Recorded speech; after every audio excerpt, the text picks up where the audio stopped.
দুটো ঘর ছিল, ঘর দুটো বিক্রি করে আমার মাঝে গান্ডিছে।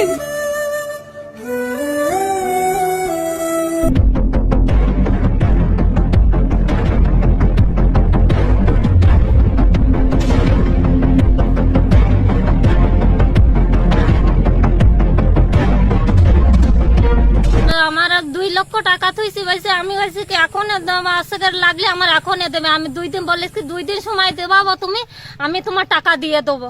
এখন টাকা দেওয়া তো দূরে ফারুকে তো পালাই চলে গেছে। আমরা বিশাল গরিব মানুষ, রাস্তার সাইডে থাকি, ছেলে মেয়ে বসবাস করি, নদীতে জালটা নিয়ে দেখাতে হয় আমাদের, গাং খালে কাজ করে খাতে, 2 মুঠো ভাত তাই বাচ্চাদের দিতে পারি না।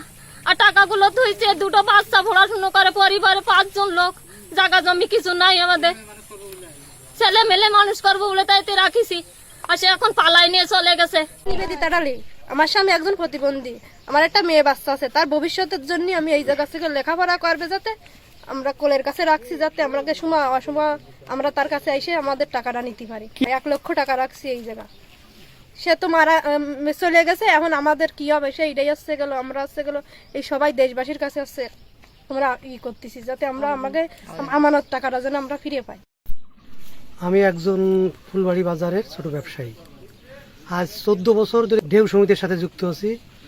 তো আমার কাছে প্রথমে আমি 2টা ডিপিএস করি, আমার ওয়াইফ এবং আমার মেয়ের নামে, আমার 3 ছেলে মেয়ে, তাদের লেখাপড়া ভরণপোষণের জন্য আমি ছোট ক্ষুদ্র সঞ্চয় মাসিক এই সাপ্তাহিক দিয়ে মোট হচ্ছে আমার সঞ্চয় দিয়ে 2.5 লক্ষ টাকা আমি ওনার কাছে পাবো। 3 বছর ধরে জমি বিক্রি করে দেবো করে আমাকে ঘুরাচ্ছে। আপনার নাম কি? প্রভা। আপনার কত টাকা? 50,000 টাকা তুইলাম। আমার নাম নারায়ণ চন্দ্র মন্ডল। এর আছে ঢেউ health education and environment development society. হ্যাঁ, এই সমিতির বলেন আপনার সমস্যাটা কি সেটা বলুন। হ্যাঁ, আমি সুকান্তির কাছে 11/9/2023 সালে বুঝলেন প্রথম দিই 5 লক্ষ টাকা। হ্যাঁ, তারপরে আমি 26 সালে ফেব্রুয়ারি মাসে আর 90,000 টাকা, এই 5,90,000 টাকা তার হাতে তুলে দিই, এবং সে আমাকে আমার ছাত্র সে। হ্যাঁ, তা সে বলল স্যার আমি সেই দেওয়ার সময় খুব কাকুতি মিনতি করলাম, বললাম যে আমার এই টাকাটা কিন্তু আমার এই ভবিষ্যৎ। হ্যাঁ, এই টাকাটা যদি আমার শেষ হয়ে যায় তাহলে কিন্তু আমি মরে যাব। হ্যাঁ, তা বললো না স্যার কোনো সমস্যা হবে না, আমার তো কয়েক বিঘে জমি জমা আছে। হ্যাঁ, আমি সেই জমি বিক্রি করে নাই আপনার জমি দেবো।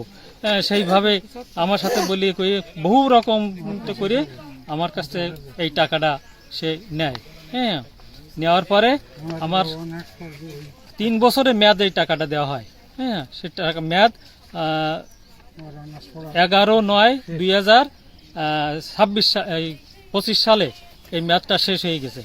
হ্যাঁ, তারপরেও টাকা চাই কিন্তু সে দেয় না।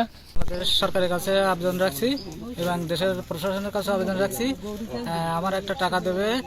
এখান থেকে 1 বছর আগে বইটাই তুলে নিয়েছে, সে টাকা এখনই দেয়নি, 1,80,000 টাকা। হ্যাঁ, এখন বাংলাদেশ সরকারের কাছে আবেদন রাখছি যে কায়দায় হোক, ওনার সম্পত্তি রয়েছে, সব কিছু রয়েছে। হ্যাঁ, এই টাকাটা যেন আমাদের প্রাপ্য আমাদের জন্য পাই।